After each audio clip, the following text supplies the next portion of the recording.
This episode of Ghost Maps was recorded on Audio-Technica mics.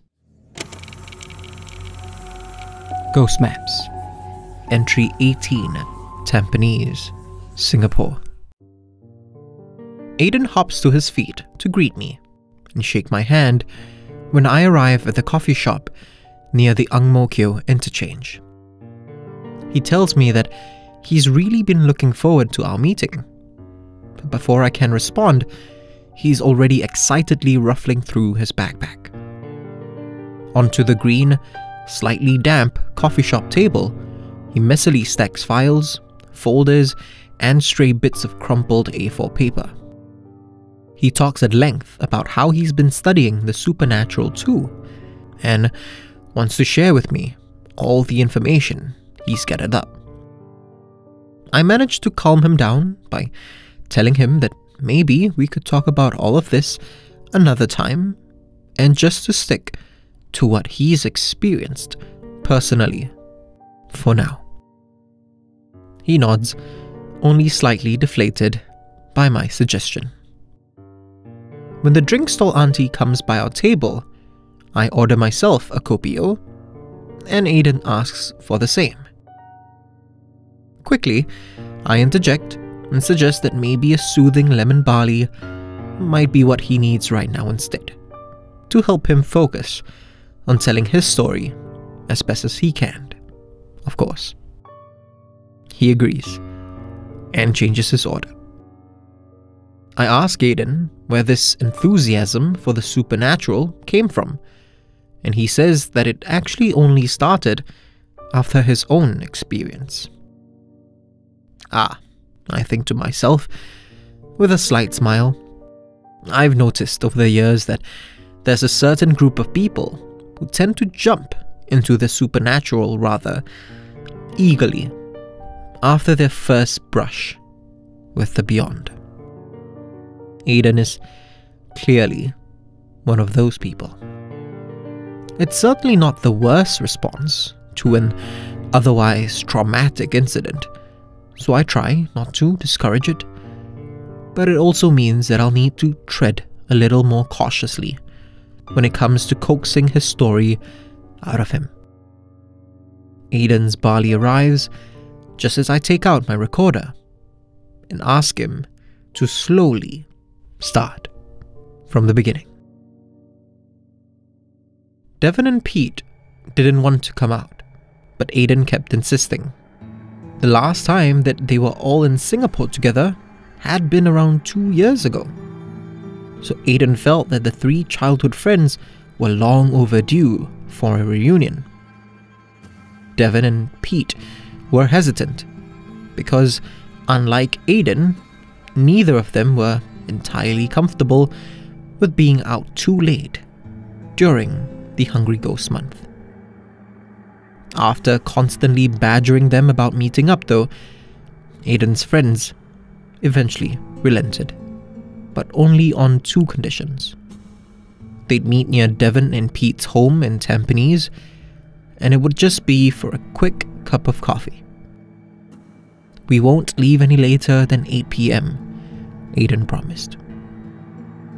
When they finally saw each other that evening though, the three friends were immediately swept up by a comforting sense of familiarity. They joked and laughed as if no time had passed at all since they were last together. They reminisced, but also updated each other on where each of them were in their lives, and where they hoped to be next.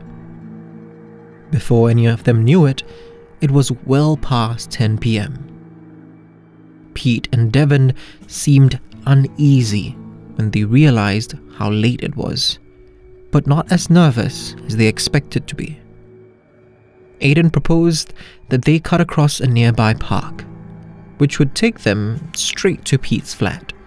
From there, it was just another couple of minutes to Devon's place, after which Haden would hop into a cab back to Ang Mo Kio. Devon and Pete agreed, and they all hurried along. Unsurprisingly, the park was pretty quiet at that hour. There were still a few people around though, a couple cozying up on a bench, a kid walking her dog, and an old man going for a late-night stroll.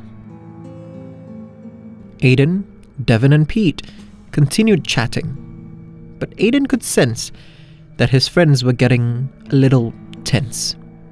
So he quickened the pace, and without a word, Devon and Pete kept up.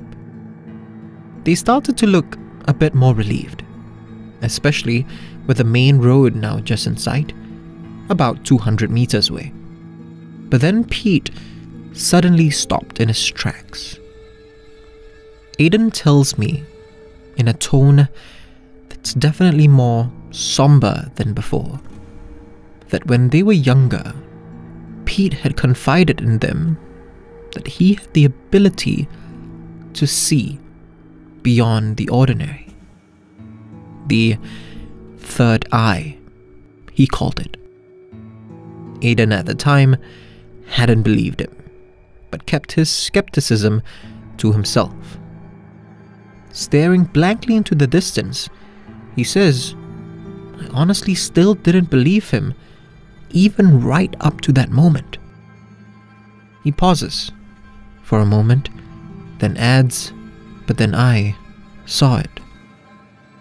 Pete was glaring at a particularly large, dark and deep storm drain. Even under the slightly dim lights that lined the footpath they were on, Haden could see that Pete had gone completely pale. Haden asked what was going on, but Pete didn't answer. Devon followed Pete's line of sight, and whatever it was that had Pete so spooked, Haden could tell from the expression on Devon's face that he clearly saw it too. Pete's eyes still locked on the storm drain. He hissed under his breath, "Just keep moving." Devon and Pete carefully continued down the path towards the brighter lights of the main road. Haden, however, kept staring at the drain, determined to see what it was that had frightened his friends. It didn't take long for that determination to pay off. It seemed vaguely human at first, and Haden's first thought was that it might have been a homeless person. He called out to it and asked if it needed any help. Suddenly, it turns its attention towards Haden. It moved, slowly at first, in a strange manner, almost as if all the bones in its body were broken. Haden was about to step forward to help it, but then it walked into the light. Its body was wrinkled and leathery. The flesh was split all over as if it had been cut and scratched over and over. And it was missing its head. Somehow, it seemed to be making some kind of noise, like the chittering of insects. Haden couldn't move. Fear held him still, but also the shocking realization of just how wrong he had been all his life, and how much that arrogance was about to cost him. The creature seemed pleased by this, and made its way towards him, quicker than before. That's when Haden felt someone grab his arm. He turned to see Pete pulling him. "Run," his friend said. The pair sprinted out of the park and never once looked back to see if they were being followed. Haden tells me that he was ill for 3 days after. A slight fever only, but a constant feeling of nausea as well, as if the fear he felt that night had taken root in his gut. His doctor couldn't figure out what was wrong with him, but his uncle knew a bomo, a witch doctor, who could help. It took Haden about 5 days to fully recover. Devon and Pete visited him every day. Haden slowly keeps his files, folders, and scattered sheets of paper back into his backpack.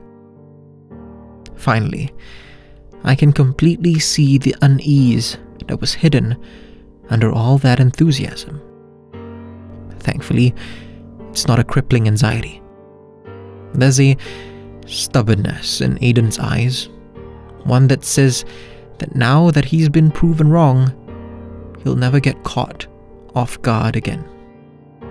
He chuckles and tells me that if there was one good thing that came out of that night, it's that him, Pete, and Devon are now closer than ever. I smile, then wave the drink store auntie over. I may have gotten the story I was looking for, but I suspect that what Haden needs right now is another listening ear. I order for us 2 more copios, and we continue talking well past 10 p.m. If you want to discover more of Southeast Asia's other side, subscribe now.